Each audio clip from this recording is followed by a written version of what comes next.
Press Secretary. Kayleigh, first off, were you surprised by this number on this survey? 68% of Trump supporters, when surveyed, strongly or somewhat agree that they won't put a Trump yard sign in their front lawn. 64% strongly or somewhat agree they won't put a Trump sticker on their car. They're afraid of any retribution. They're afraid of any damage to their property. Does that surprise you? Doesn't surprise me at all. Look, when you look at the polling, and when you look at polls that don't specifically ask the head-to-head matchup question of Trump versus Biden, what you see are on questions like, are you better off now than you were 4 years ago? 56% tell Gallup yes. When people say, who's your neighbor voting for? This was a Fox article that came out a few weeks ago. By a 10-point margin, the president wins. There are hidden Trump voters. Make no mistake, they were underestimated in 2016. They are underestimated now, but the silent majority stands. Okay, so far, Kayleigh, the experts say a little north of 36 million ballots have already been cast, whether in person at in-person locations or via mail-in.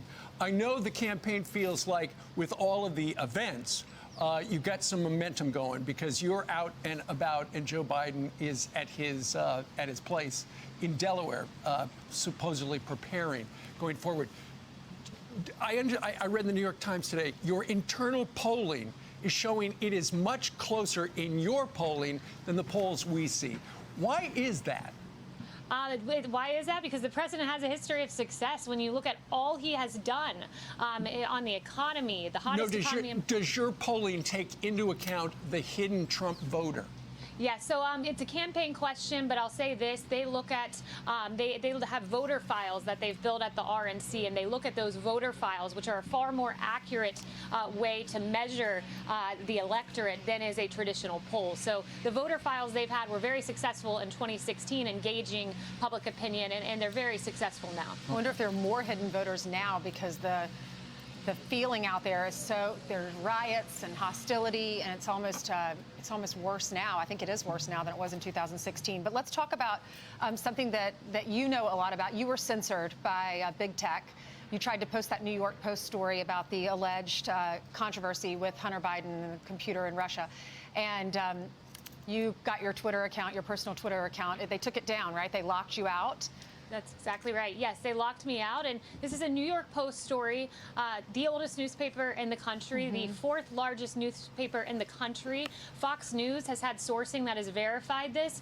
These are major news outlets, and they censor it and they hide it from the American people because they don't think the American people can recognize truth. They don't think the American people can think for themselves. So they must censor one side of the aisle. And Kayleigh, they're actually even admitting it. This is a former Twitter executive admitting that he thinks President Trump should just be muted until after the election. Listen to this.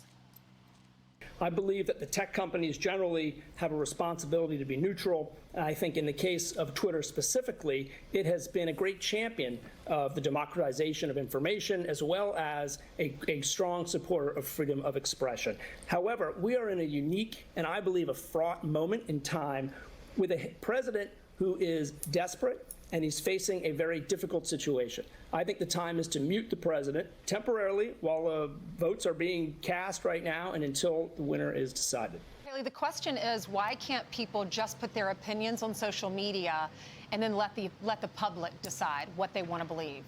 That's exactly how it should be done. That is the American way. That is what we do in the public square, where we give our opinion and we jostle and have our ideas and go back and forth. That is the American way.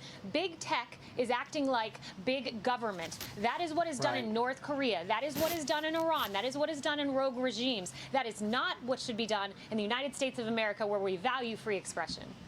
All right. Thanks so much, Kayleigh. Appreciate it.